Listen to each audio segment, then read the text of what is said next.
Bueno, intentémosla. No. Bueno, muy buenas tardes para todos, para todas, para todos los que nos están siguiendo y mirando en estos especiales de Tintos Politriarte, Viejas Locas.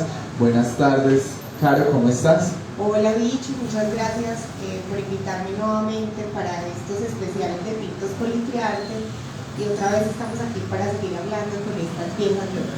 Caro, hoy estamos en un especial muy bonito porque es un espacio de ciudad comunitario, común, comunitario, donde se viven procesos sociales, artísticos y culturales, y es la corporación Picacho con Futuro, una corporación para el desarrollo social. Y bueno, esos desarrollos posibles que se hacen a través de lo comunitario. Y aquí, en este espacio con Politriarte, hemos generado juntanzas maravillosas, juntanzas muy bellas con las que nos hemos permitido expandir también la Escuela Comunitaria de Artes Politriarte, con quienes hemos realizado diferentes actividades como la diversidad para el barrio también, que se sumaron allí y nos hicieron un regalo maravilloso audiovisual de ese proyecto. Y bueno, nos hemos juntado hoy para tener este especial de Viejas Locas en su sede, saliéndonos de la Casa del Parque como esta tercera ocasión, y es con otro invitado de ciudad, con otro especial de Viejas Locas, hablando de esos activismos de mayores. Bueno, y a propósito de estar en un espacio de ciudad, hoy nos encontramos en un lugar que habla de lo que es también el invitado de hoy, y es ruido, los sonidos de la ciudad, la calle, los carros, la turbulencia y las historias que tiene cada una de las avenidas y espacios que tenemos en el barrio Picacho, que es donde nos encontramos hoy, y por eso tenemos hoy a Manuel y José Bermúdez. Si dices que nunca te acuerdas de mí, esconde la cara, no sabes fingir. Verán tu mirada tan llena de mí, que por tus mentiras los harás reír. Bienvenido, Manuel, a los Tintos Politriarte, al especial Viejas Locas. Bueno, muy interesante estar hoy desde el otro lado. Uno usualmente está detrás tratando de controlar cosas, dice Carolina, pero bueno, yo creo que hoy es interesante dejarme llevar por la conversación. Además, tener razón, son los sonidos del barrio. A veces uno se va desacostumbrando a la saturación del ruido, pero es parte de la vida en la que se crió. Bueno, a mí me complace mucho hoy sentarme porque definitivamente es la sala con los amigos. Y a propósito de esta conversación hoy con la vieja loca de Manuel Bermúdez, es pensar que estamos con un personaje que ha hecho de su vida una historia pública, ¿cierto?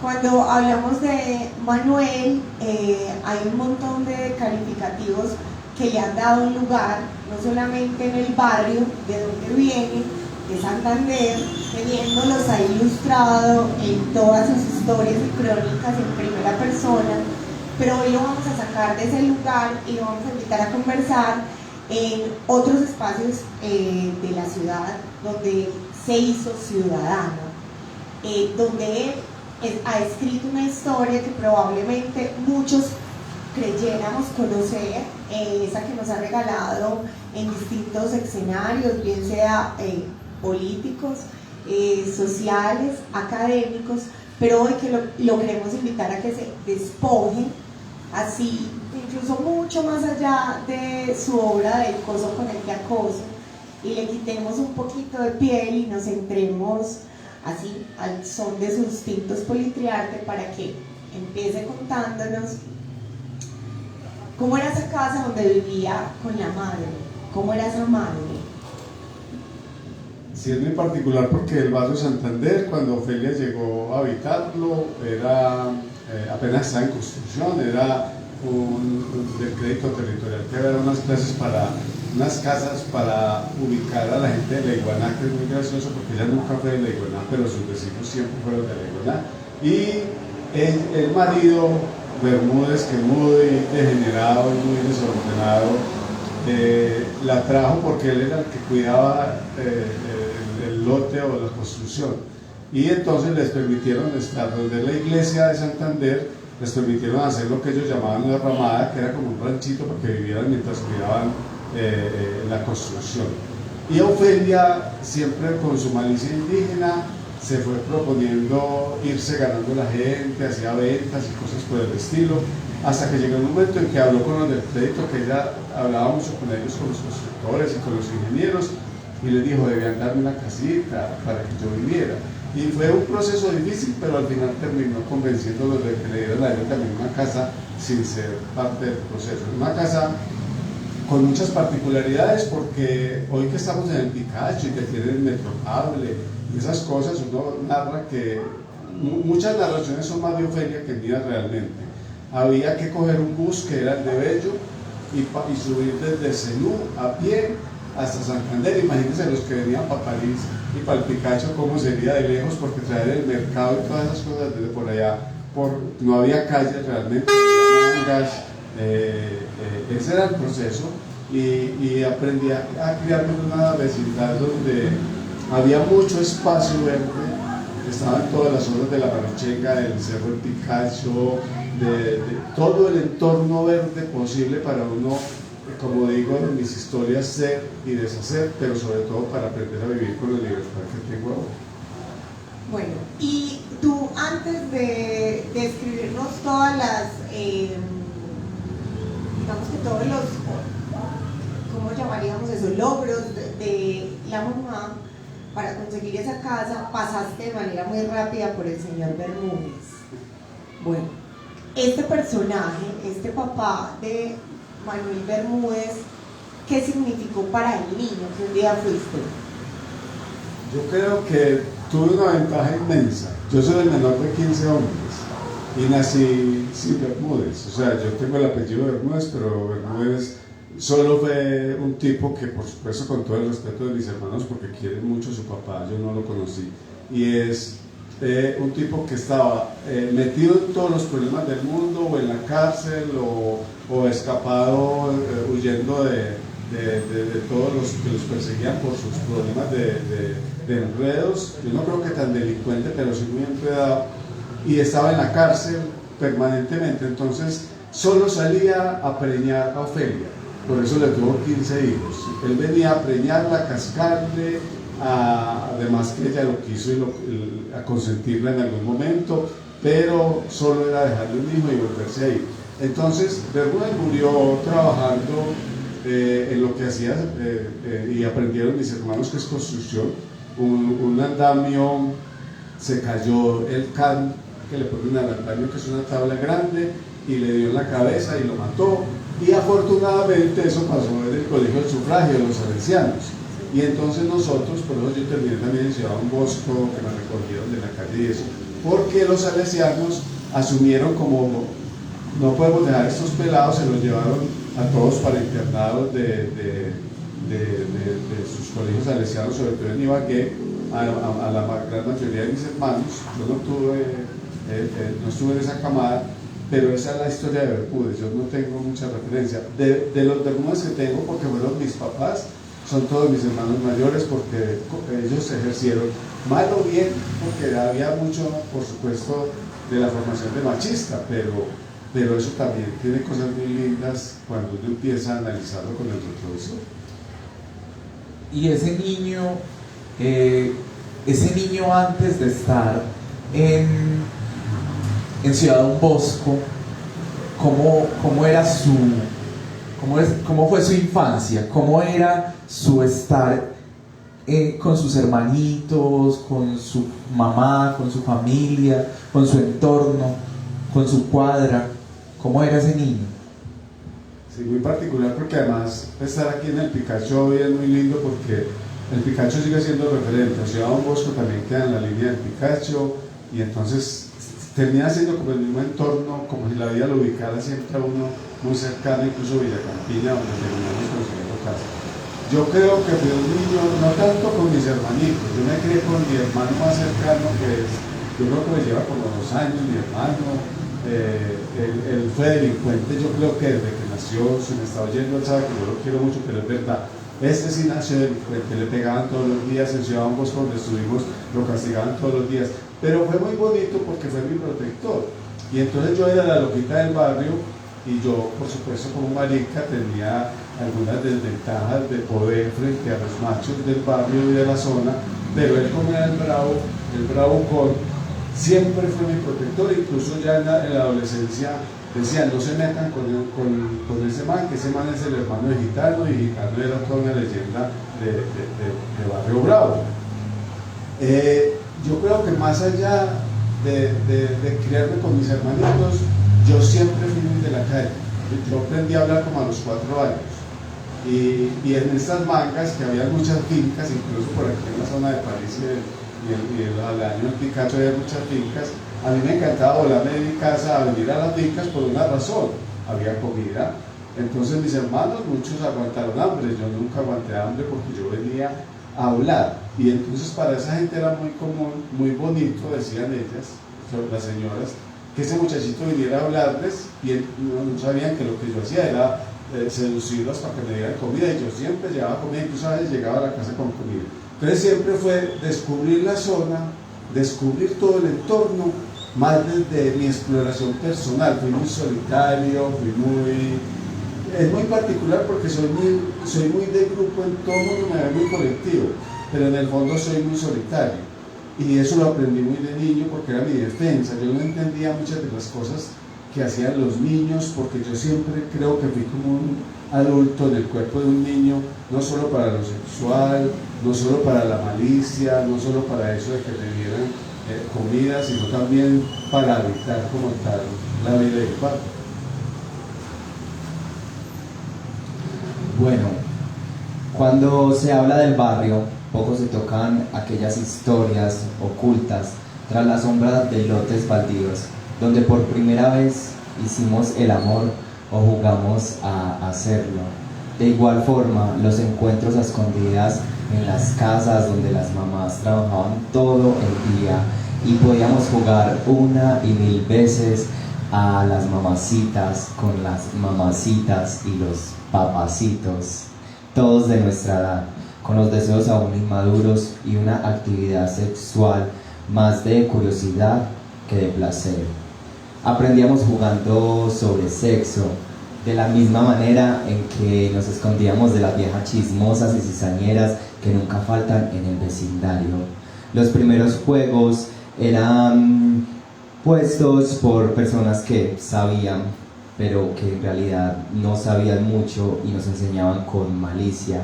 Y fue allí, en medio de esos compañeros y en medio de esos amigos que nunca fueron amigos, pero que de cierta manera son irreemplazables, donde descubrí que era marica y donde también aprendí que el silencio es la clave principal para mantener a los amantes y la vida.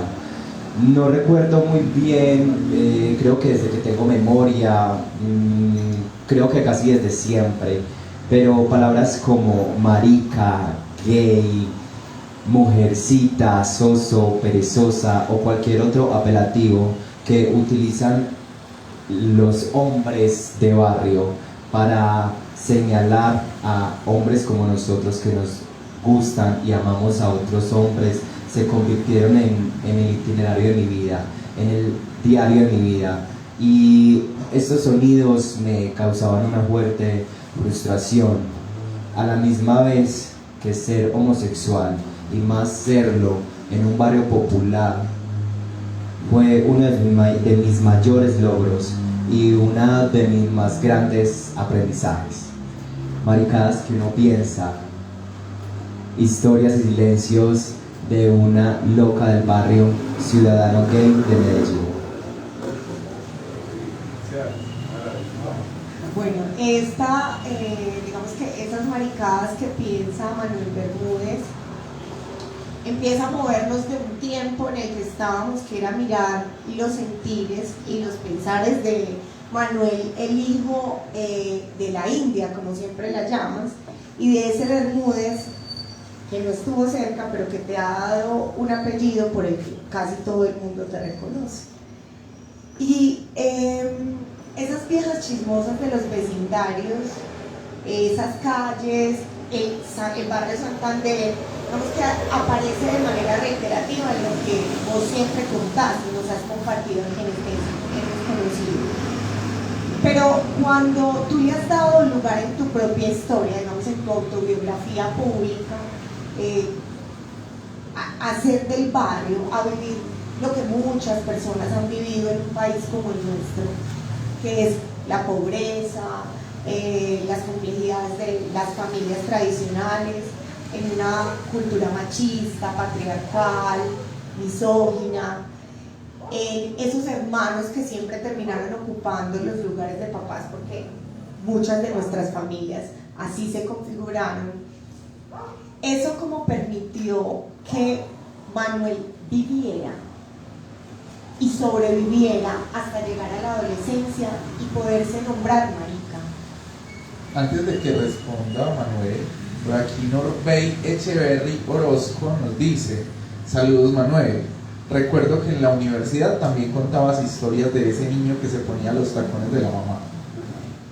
Por acá está Verónica Vergara, un saludo para ella, Luz Adriana Arias Lasprilla y otras personas que nos están viendo por ahí, un saludo para todos, para todas.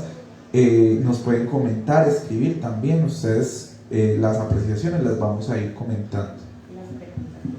Sí, yo primero agradecerle al personaje actor, que es muy bonito escuchar eso en la voz. Yo cuando Hernando y Memo se sintieron movidos, yo no pensé que me iba a pasar, porque es una historia que he leído muchas veces y es muy lindo escucharla en otras narraciones.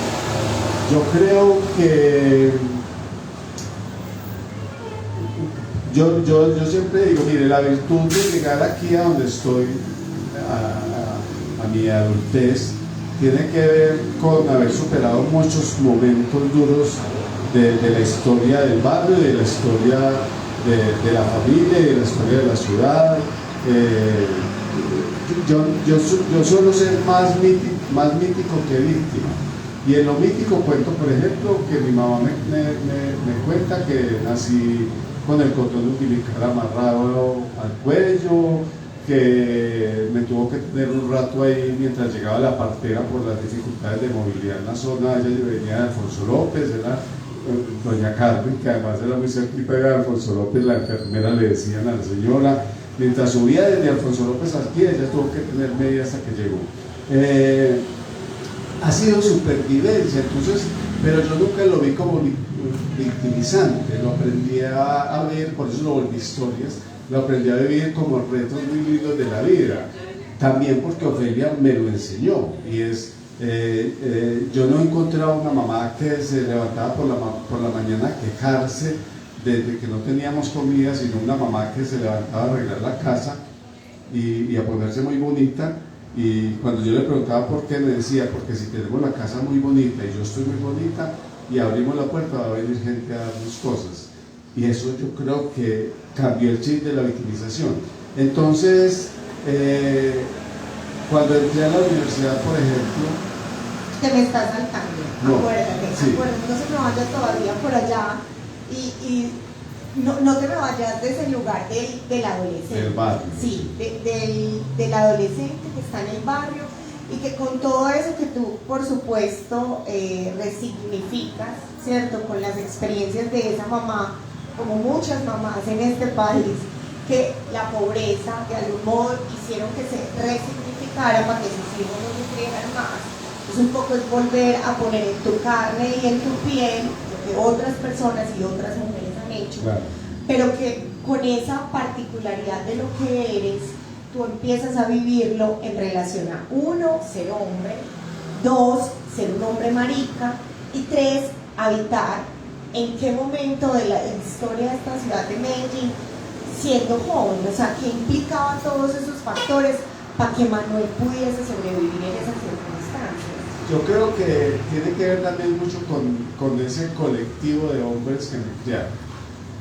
Es un colectivo de hombres que tienen, lo digo en el coso con el que acoso, tienen 60, 70 y 80, o sea, son un montón de generaciones que uno está viviendo, otros las vivirán desde los medios de comunicación, yo las estaba viviendo en la plenitud de la vida de mis hermanos. Entonces mis hermanos mayores, yo creo que desde los finales de los 50, yo no sé, 60, principios de los 60, entonces como aquí todos nos llega tarde al barrio de la zona, era ver los estereotipos, el cómo se iban construyendo hombres, en la época de la salsa, la época del radiecito pequeñito en el la oído, esquina, la época del periódico, que también era importante aunque era difícil comprarlo. Toda esa construcción me fue generando en mí dos cosas. Una, hacerme hombre, un hombre macho que, decía Memo incluso en las locas pasadas, uno lo construye con todas las ganas para después saber que tiene que construirlo por muchas razones. Pero un marica distinto, porque era un marica que también con esos machos aprendió a ser muy libre. Yo no recuerdo a mis hermanos, porque éramos de barrio, censurándome por la maricada. Ellos me censuraban por las feminidades, eso sí. Ellos decían, yo no te quiero, las negociaciones con ellos eran muy claras. Yo no quiero que te metas con ninguno de mis amigos. Yo creo que todos los machos no quieren eso, que uno le coma a los amigos.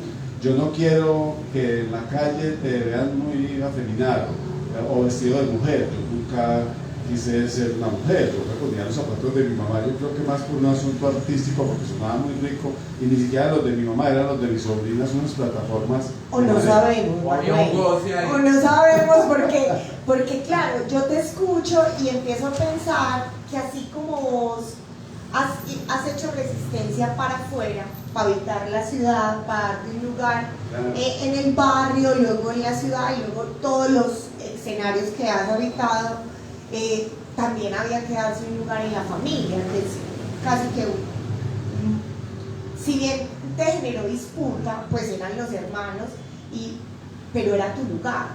Porque esas concesiones, bicho, como de a mí no me interesaba feminizarme, no sabemos si no era que le interesara, a menos que fuera una negociación de esas tantas que hacemos quienes habitamos la vida desde las periferias, para no perder del todo el lugar en la familia. Eso, y a eso iba precisamente con el tema que quiero poner, y es que en ese asunto de tal vez censurar el femenino en mí para poder ser libre, libertario y libertino, como Manuel Bermúdez siempre lo dice, hubo una negociación de perder esa otra parte y entrar a ser el macho, ¿cierto? A ser el macho, que ahorita en la actualidad se está pensando también, pues porque conozco también intimidades. Entonces, pero rico poder poner el tema y conversar un poco sobre esas formas de feminización que se ha permitido Bermúdez ahora. ¿Cómo ha sido? Yo creo que me devuelvo un poquito por lo de Caro, y es lo siguiente, mire, yo creo que sí tienes razón, yo creo que había una resistencia por cumplirle también a mis hermanos, que eran mis papás de alguna manera, y entonces las feminidades que hoy yo dije, qué rico haberlas vivido también. Yo no sé si ser travesti, pero si hubiera sido muy rico ser más femenino, porque incluso eso me generó problemas que ahorita hablaremos más del tema de la adolescencia, mientras a muchas de las loquitas en las seducción les iba muy bien por ser loquitas, a mí no me iba tan bien porque los hombrecitos me tenían miedo porque yo era muy macho y decían, no, este man, qué miedo, este man, en las palabras de él, ese man me come, por decirlo así. Y entonces me decía, tan charro, pues porque yo también era un marica más como ellos. Pero además lo femenino aparece en mi vida con una circunstancia muy particular, y es que mis hermanos son un montón de hombres, pero sus hijos, sus hijas son la mayoría mujeres. Entonces yo empiezo a volcarme, siempre están en mi vida mis sobrinas, sobre todo las mayores, las 3 o 4 mayores eran mis cómplices para cumplir eso de las feminidades, porque yo con ellas me volqué a tratar de que ellas fueran muy femeninas que lograran buscar mucho de su libertad femenina que yo no la había tenido. Entonces yo creo que ahí sí había alguna razón de eso. Es complicado aquí centrarme en mi estilo, en lo que ustedes preguntan, pero es narrar, porque además hay otra cosa importante. Por eso narro tanto a Ofelia, a la India, porque no soy dependiente, no era un hijo dependiente, pero sí un hijo que la admiro mucho, que mucho de su identidad. Y entonces mucho del escapar de la realidad, si se quiere, se lo debo a Ofelia. Ella aprendía el radio por la mañana y cantaba. Y me contaba miles de historias que después me llevaron a descubrir, por supuesto, su historia misma, a recorrer la vida geográfica, buscando dónde nació y dónde murió su mamá y su hermana. Todas eran las historias y yo creo que aprendí a narrarme. Yo hablaba, pero aprendí a narrarme a manera de historias gracias a que escuchaba a Ofelia narrarse y cantar sus canciones y narrarse en sus canciones. Ella vivía como un mundo extraño ahí montado en eso. Y yo te escucho y me emociona profundamente, ¿sabes qué? Pensar eso que hace, que a veces olvidamos u obviamos de las historias personales, y es cuando yo no sabía, siendo y sintiéndote muy cercano, no sabía, por ejemplo, que habías hecho esas búsquedas de esos femeninos en tu linaje, y es muy, muy bello, Manuel, porque tú siempre te has narrado en tus crónicas, en tus escritos, en tus entrevistas múltiples, en todos los escenarios donde te has movido a lo largo de tu vida, y es tratando de darle un lugar a ese femenino, aunque te narres todo el tiempo como un macho.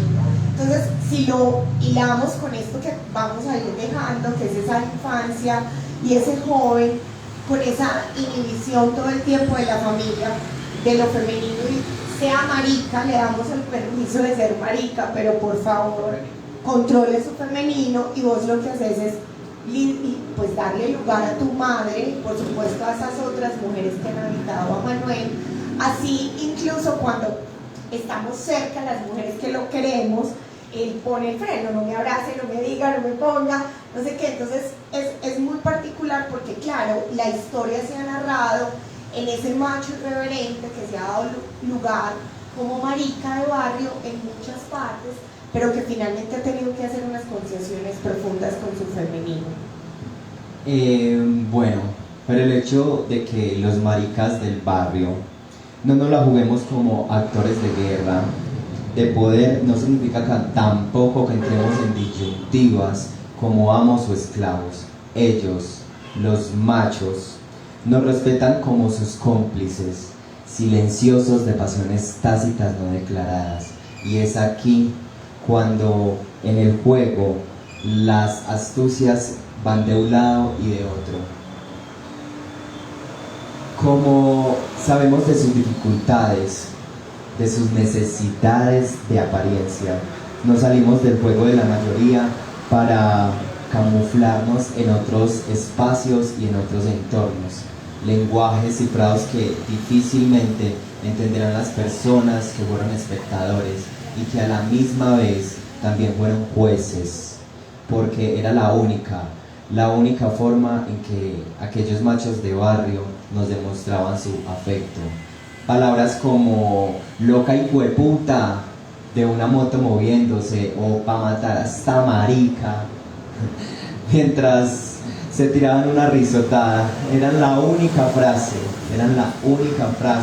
con la que nos demostraban su amor y se camuflaban, y al mismo tiempo también satisfacían de un lado al exterior aquellas personas que seguían escuchando las cifradas frases de guerra, de macho, de poder, hasta de sus hembras y de otro, para que nosotros las maricas entendamos de que somos presencia incluso en la parte de la vida de las otras personas. Maricadas que uno piensa, los silencios de la loca del barrio, ciudadano gay de Medellín. Y desde ahí, desde esas sensaciones, Manuel, es donde queremos también empezar a contar a esa loca mayor, a esa loca que tiene una edad innombrable, porque siempre lo has dicho de esa manera, pero que se ha atrevido ahora como loca vieja, como vieja loca, a vivir otras experiencias, a acercarse al arte, a hacer otras posibilidades con esas feminidades. Y contémonos un poquito cómo se llegó ahí y por qué.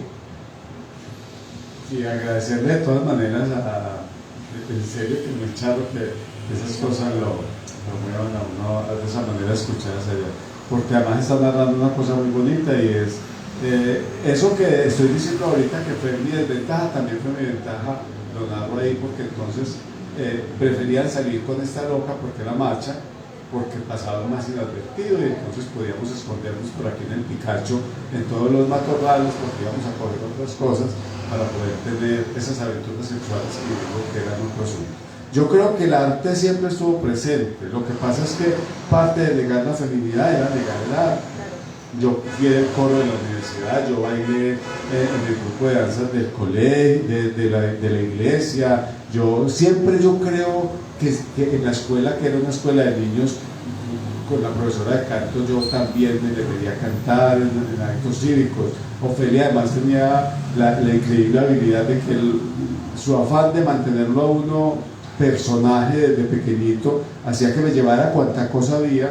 Yo no voy a decir la edad, mi problema con la edad no es con la edad, mi problema con la edad es con los números. Yo no creo que haya que ponerle números a la edad, pero yo reconozco cuando me miro al espejo. Entonces Ofelia, por ejemplo, por ahí van haciendo cuentas, RCN y Caracol Radio, que después se volvieron RCN y Caracol Televisión, nacieron en Medellín, y entonces habían shows en vivo, y Ofelia me llevaba de niño porque era feliz, y cada que decía, ¿qué niño quiere hacer tal cosa? Yo no tenía que levantar la mano, ya mi mamá la había levantado y ya me había obligado a ir, y me había puesto a hacer el ridículo, y entonces yo aprendí a ser muy del escenario por ella. Yo creo que el arte estaba ahí, lo que pasa es que la negación de la feminidad hacía que yo no me viera nunca artista. Yo creo que tampoco ahora soy capaz de verme artista, me lo critica mucho César Alzate, por ejemplo, pero sí atreverme al menos a dar un paso más en lo performativo para llegar a que esa feminidad, al menos cuando ya estoy pasado a los 50, sea una posibilidad de ser. De decir, como dijo Nando y como dijo Memo en su momento, ¿por qué no vamos a negar cosas cuando ya hemos vivido tanto y hemos superado tantas posibilidades de la vida? Cuando decías ahorita que hoy puedes narrar y contar historias porque le das una mirada al retrovisor de la vida, y en esa mirada del retrovisor de la vida, cuando dijiste, ahora empezaste, ya nos has ido recreando qué ocurre contigo para darte un lugar en el barrio, en Santander, y con esos machos montados en moto, y era de algún modo que no eras la loquita del barrio, ¿cierto? Eras el macho del barrio. ¿Cómo ese macho del barrio se enamora de una mujer? ¿Eso cómo era? Moverse del hombre, de ese hombre marica que tú habías configurado, y que luego escribe una historia de amor con una mujer. ¿Eso cómo se ve desde el retrovisor? Bueno, antes de que Manuel nos responda, voy a saludar por acá a Carla Patricia, que está conectada, a Diana Gallego, que está conectada, a Daniel Esteban Ruiz, Nora Bermúdez, Nora, que además nos dice qué hermoso recordar y manda unos corazones. Bueno, Nora, muy hermoso recordar, además porque sé que haces parte de esas anécdotas.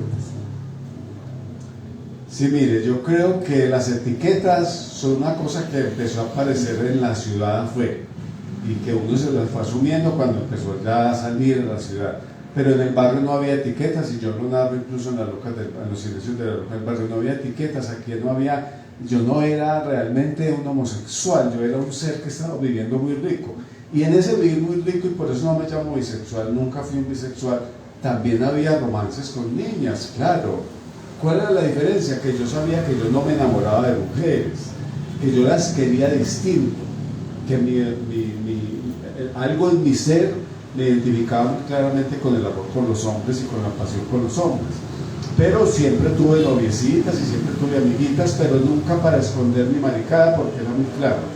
Y es muy charro porque esa mujer de la que hablas, que también como los números, nunca digo su nombre por respeto a ella, por si alguna vez está por ahí escuchando, esa mujer no me enamoró desde las pasiones, fue muy astuta, me enamoró desde donde yo me había construido con toda esa historia que les he contado, desde mis historias.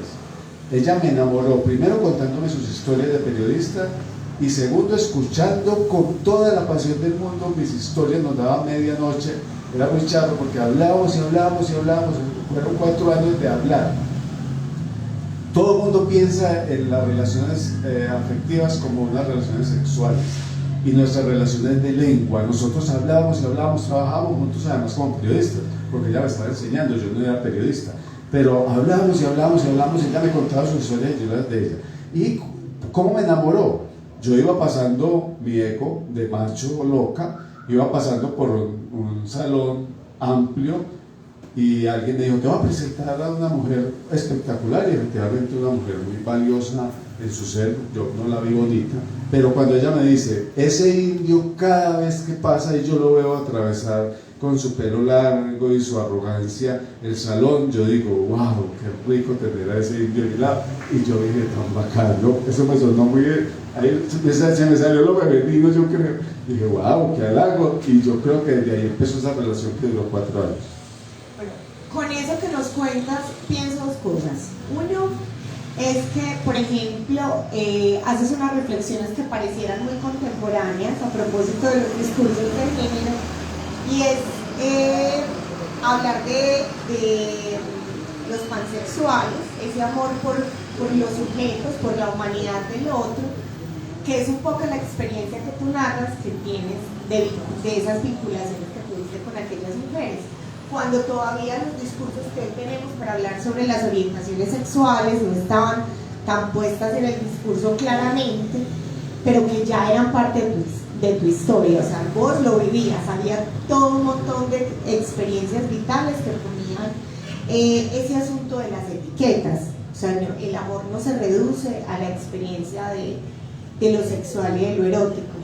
Y que supongo que eso también toma otro lugar cuando vos, como un macho marica, llega a un escenario como la Universidad de Antioquia, y que si bien nosotros empezamos a llenarnos de un montón de rótulos para darle sentido y significado a nuestra vida, forma de amar y demás, ¿cuál es esa percepción que vos tenés y cuáles son las experiencias y lugares que te regalan con lo que eras para ese momento de tu vida estar en la universidad?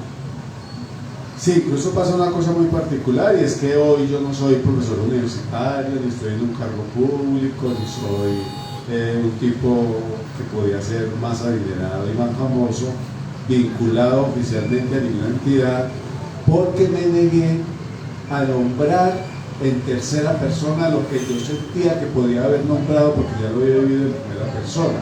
Es decir, yo nunca fui un investigador, mientras mis compañeros se iban a buscar en los libros donde había alguien dicho eso. Yo solucionaba diciendo, yo ya lo viví plenamente, y entonces me resisto. Claro, con todo el respeto que le tengo a la investigación, porque mis grandes amigos son investigadores y porque es necesario que alguien los recoja y los sistematice, eso me generó muchos problemas. Pero la Universidad de Antioquia abrió campo en 2 sentidos. Por un lado, la investigación como tal, que también es falso decir que la dejé de lado, porque mi acercamiento, por ejemplo, a León Zuleta surgió como parte de una investigación. Cuando yo empecé a hablar con la investigación, me pasaron 2 cosas. Descubrí a un ser que quería conocer hace mucho tiempo y que solo tenía referencias. También la búsqueda por la familia de Ofelia, todo eso lo aprendí en el aula, cómo investigar, cómo seguir hilitos para llegar a algunos aspectos, pero también la posibilidad de encontrarme con León, porque llegar a la biblioteca de la Universidad de Antioquia y descubrir todo el legado de León, casi un estante completo, yo no sé cuántos estantes completos de un tipo que se llamaba León Zuleta, que ni que estaba muerto, estaba vivo, y que había hecho tantas cosas en la universidad, y que la gente me decía, es que vos sos como León. y buscar a León y hablar con él, se lo debo a la investigación. Pero la universidad también me mostró una cosa que hizo una ruptura con León, y es, yo no puedo seguir pensándome en la investigación y en lo político del saber, porque me estoy negando a la posibilidad de llegar a lo que le apuntaba que era las locas del barrio. Hoy, cuando yo siento a la travesti, a la trans, a la lesbiana de barrio empoderada hablando de su ser, yo estoy muy feliz, pero sabía que en ese momento a ellas no las dejaban hablar y a ellos no los dejaban hablar porque no tenían discurso académico.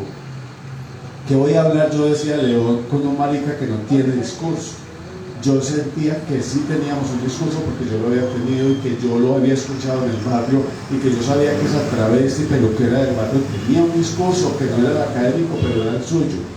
Como lo decías ahora, teníamos nombramientos reales de la vida, y la universidad me permitió eso, empezar a sistematizar desde mi ser, en mis historias, la necesidad de contar todo eso que había que contar antes de que llegara un investigador a buscar cómo contar. Eso me dio la universidad. Y empezó a ver otro mundo de esa loca que es de barrio y que empezó a trabajar para el barrio, por el barrio, desde la comunicación. Y en la comunicación también empezaste entonces, ¿en qué momento se llegó al punto de apuntarle a lo público, en lo político, en esos otros estantes que, bueno, ya nos dimos cuenta que lo académico no, pero que había mucho tejido de discurso de profundidad, sin embargo lo querías llevar al barrio y se llegó a lo público, a lo político? Quiero que desde ahí contar para Manuel Bermúdez, esa loca de barrio, ¿qué significó estar en lo público, en eso político? Yo comienzo siempre por una anécdota especial. Ser el comunicador y marica reconocido del barrio era una cosa muy particular, porque a mi casa llegaba todo el mundo a hacer las tareas de geografía, de religión, de cuánta cosa. ¿Por qué? Porque es que usted es periodista y los periodistas saben de todo. Eso me ponía de todas maneras a pensar que efectivamente los periodistas tenemos que saber de todo, pero que esa gente que me estaba queriendo en el barrio y que me estaba viendo personaje distinto, porque no era por la arrogancia de que estaba, sino porque ellos veían que yo los incluía, era necesario narrarlos más allá de la vecindad. Y aparece el escenario político, aparece la posibilidad. Yo era muy mediático, porque yo me lanzo a la política porque descubro que el escenario de la política es la posibilidad de poder hablarle a mucha gente, y como a mí me gusta hablar y sabía que los medios de comunicación me estaban invitando ya solamente por hablar de maricada, cuando doy el salto y además soy el marica candidato, los medios de comunicación lo potencian 10 veces más. Después en mi matrimonio, en nuestro matrimonio de 3, siempre ha sido aprovechar la circunstancia de que ese escenario político y de comunicación me permite contarme a mucha gente para narrar esas cosas que, insisto, no hay que esperar que alguien venga a contárnosla porque la investigó para un libro, sino porque están en la vida cotidiana. La gente tiene otra historia que va más allá de los saberes académicos. Yo no tengo que saber cómo me nombro, ni siquiera mujer, hombre. Lo decías ahora con las mamás. A ellas hoy las empoderan para ser emprendedoras y para hacer un montón de cosas. Nuestras mamás fueron emprendedoras y fueron increíblemente capaces de hacer educadoras, un montón de situaciones que nadie se les enseñó o que las aprendieron de la misma vida. Yo creo que ahí está el escenario de la comunicación y de la política. Ahí, antes de que se nos vaya agotando el tiempo, yo creo que hay varias cosas que voy a dejarte para que nos las cuentes. La primera es que en esa historia, si bien tú dices yo elijo otro lugar para nombrar mi historia, que no está solo inscrita desde la academia, aunque también has hecho parte de ella, no está solo desde la política, aunque has hecho parte de ella, pero sí una que definitivamente es potencia y que hoy es la plataforma para ser y estar en el mundo, que son las redes sociales. Yo creo que han conocido a Manuel por fuera incluso del barrio, de la ciudad, del país, en el mundo, gracias a las redes sociales, ¿cierto? A lo que tú mismo en primera persona has contado en tu Facebook, en tu Instagram, sobre lo que eres, lo que sientes, lo que piensas y lo que has hecho de tu vida.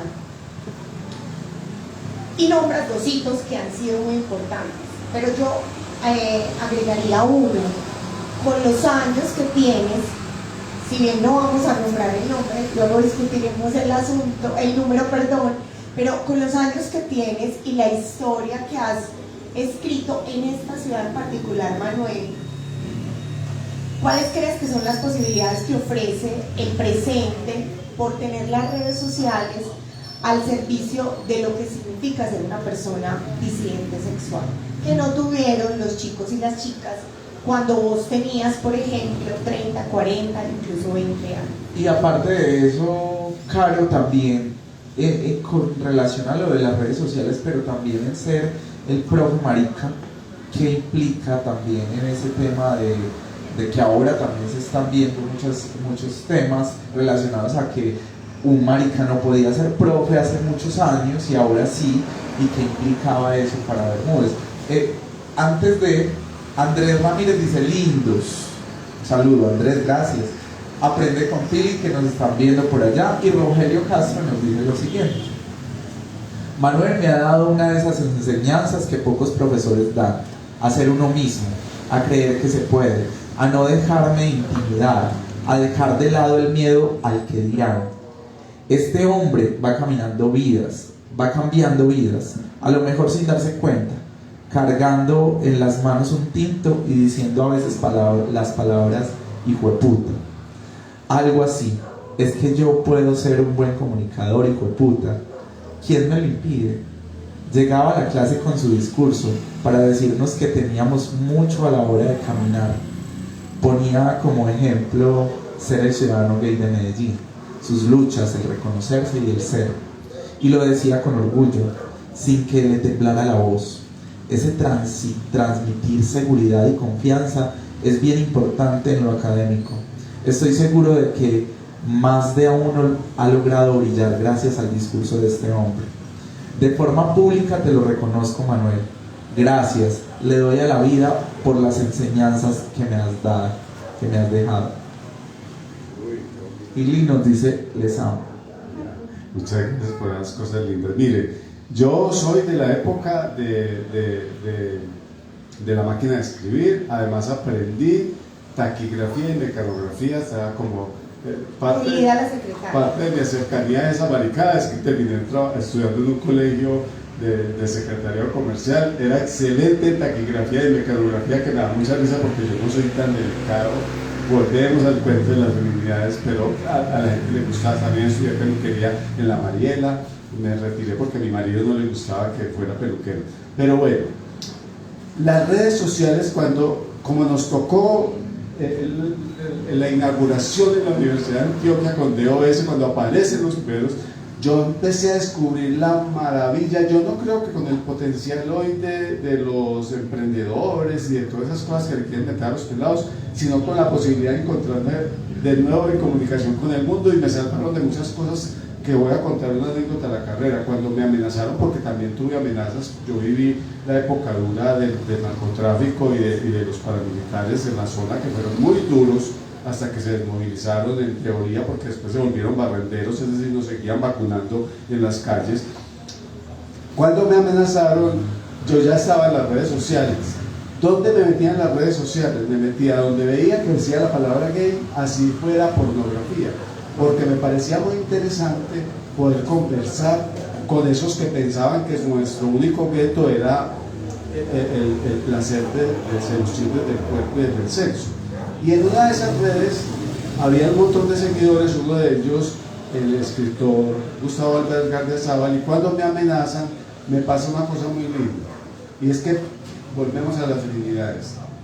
Yo puse el mensaje de que estaba amenazado, y las que me contestaron, porque los hombres no me contestaron las mujeres, las lideresas mujeres de este país y del mundo. Y me contestó por allá Gardia Sábal con una frase que me da mucha risa porque me dijo: usted no puede ser la loca del barrio muy bravo, búsquelos. Y cuando él me dijo eso, me hizo caer en la cuenta que efectivamente sí, y lo reduzco a que fui y busqué al paramilitar y le dije: hermano, ¿cómo que me van a matar? ¿A mí para qué me van a matar? Yo, una loca que no le aporto nada, que me maten. Y gracias a eso, que ya incluso estaba con Alejo y era mi susto de que le fuera a pasar algo a Alejandro, gracias a eso el man paró la acción de que me mataran y me dijo: sí, tranquilo, tenés que dejar de escribir. Y yo dejé de escribir maricadas porque por la vida, lo que fuera. Las redes sociales me han permitido descubrir otra vez, más allá de la etiqueta, que soy un ciudadano de la vida, que lo mismo que yo hablo en el barrio Santander o en el Picacho, lo están hablando en México en un barrio popular, lo están hablando en Perú en un barrio popular, lo están hablando incluso a veces ni siquiera los latinos, a veces más allá de lo latino. Y tan rico encontrarme con esa loca que está viviendo la misma historia, con otro clima, con otra historicidad, pero que es la misma historia que yo viví en mi barrio y que lo aprendí a superar de vivir. Las redes sociales para mí han sido fundamentales, es por eso. Más allá de lo que la gente crea que es explotar para hacerse publicidad, es contar, y no he parado, porque también una contradicción con quienes se acercan a las redes sociales es buscar categorías y momentos para hacerlo. Si alguien empieza a hacer seguimiento a toda mi comunicación, yo todos los días de mi vida estoy en redes sociales contando alguna cosa, tenga razón o no, porque siempre hay una razón desde la vida misma para contarme y para encontrarme con otros seres humanos en el mundo. Bueno, y esos lenguajes en las redes sociales, que son lenguajes, a veces creemos que son lenguajes juveniles, a propósito de viejas locas. Parece que ser viejo no es ni rentable, ni erótico, ni está asociado a lo bello, ni publicita, pero hacen resistencia incluso a, yo no sé si a ser viejo o a eso que le han puesto la etiqueta de nombrarse como una persona vieja, y no vieja en el apelativo descalificativo, ¿cierto? Esa fobia a envejecer que hoy nos grita todos los escenarios, la vida misma, lo que nos enseñan, la publicidad, sino para un hombre marica, ¿qué implicaciones tiene hacerse vigente con todo esto que te acabo de narrar? ¿Qué implica ser un hombre marica viejo? Sí. Pero también vuelvo a los antecedentes del barrio. Yo tuve otro privilegio inmenso, así como todos esos que les he narrado, y es que no fui bonito. Fue hermoso eso, porque no ser bonito implicó tener otras habilidades. Mis amigas maricas lindas se paraban en su belleza. Yo me paraba en mi discurso, me paraba en mi habilidad para hablar, para involucrar, para ser parcero, otro montón de cosas. Cuando llego al mundo gay, que es un mundo horroroso desde lo banal, desde todo eso, yo nunca me creí el cuento de los gays y me seguí parando donde estaba. Nunca me traicioné, lo he dicho. Y eso fue muy importante porque me había mantenido vigente, incluso hoy. Cuando en las redes sociales me dicen: pero ya estás muy mayorcito para que estés en Grindr, y yo, pero todavía tengo pollos que quieren hablar conmigo. Porque no solamente es que los estoy consumiendo como sexo, que también los disfruto, claro, también tengo una sexualidad plena, sino que es muy rico poder decirle a ese peladito de 15, 16, yo no sé, se meten en las redes metiendo mentiras de que tienen 18, poderle decir: piensa, esté tan rico, mira, usted es tan lindo, que otras cosas está haciendo en la vida.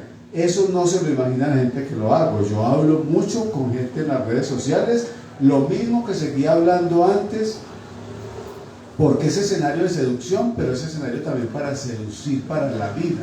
La seducción no es solamente desde lo físico, también si se da muy rico y lo disfruto plenamente, hasta donde se pueda lo voy a disfrutar.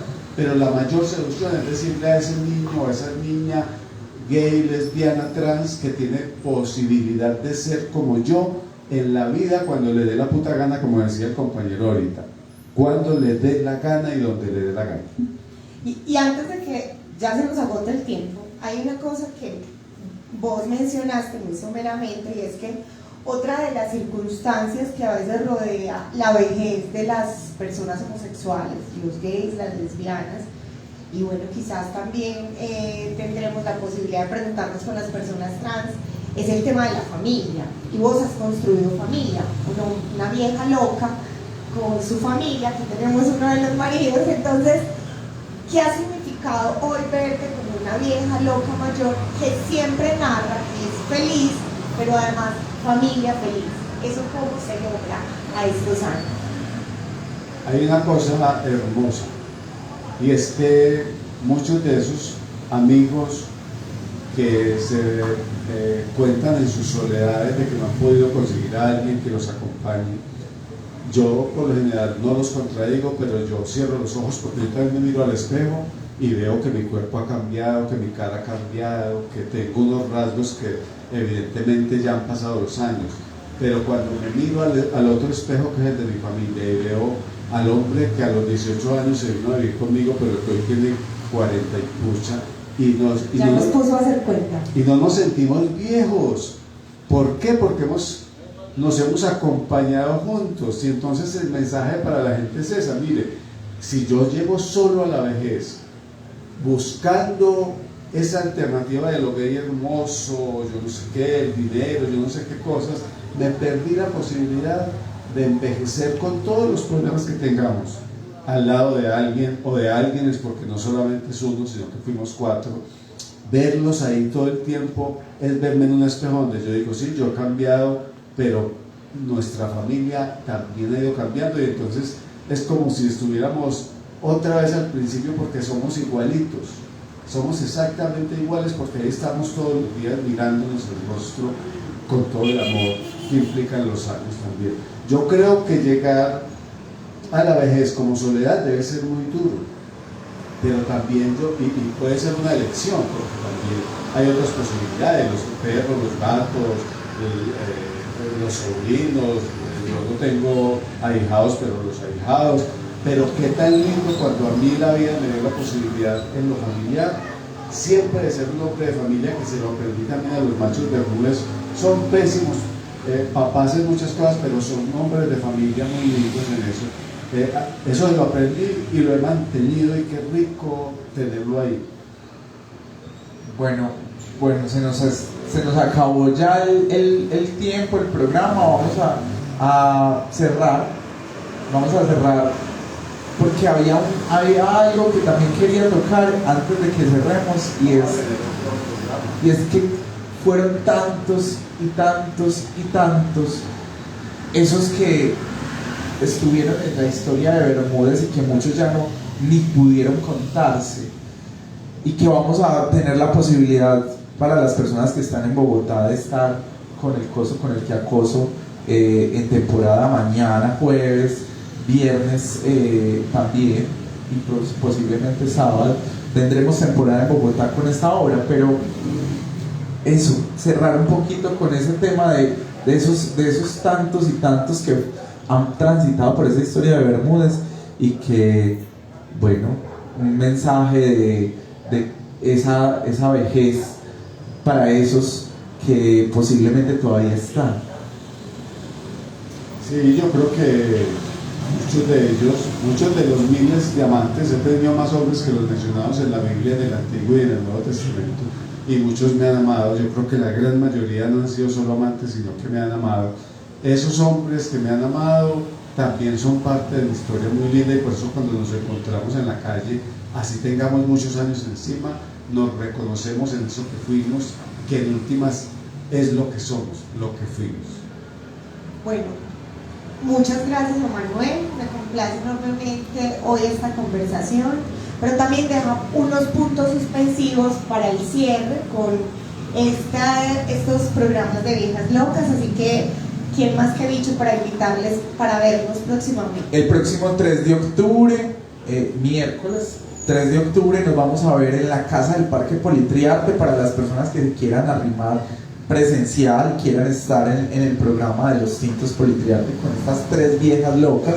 Va a ser un especial un poco más largo, vamos a tener un tiempo más largo de transmisión, porque vamos a conversar con Hernando Muñoz, con Memo Correa y con Manuel Bermúdez para cerrar el ciclo de Viejas Locas, mayorcitos. hombres mayorcitos, de 50 más para allá. Y viene luego un especial, un segundo ciclo de 3 mujeres también lesbianas con mayores que vamos a conversar. Entonces, el próximo 3 de octubre, la cita es en Politriarte a las 6 de la tarde. Igual vamos a conversar con ellos 3. Agradecerle a Sebastián Rocha por ser el actor invitado en este especial de Tintos Politriarte, Viejas Locas. Sebas nos interpretó hoy a Manuel José Bermúdez Andrade, la loca del barrio, el ciudadano gay de Medellín. Manuel, gracias por aceptar estar de esa parte del escenario. Y bueno, y a la Corporación Picacho por Futuro por brindarnos el espacio en el telecentro, por permitirnos realizar en este espacio de ciudad nuestro especial de Tintos Politriarte. Gracias, Sebas.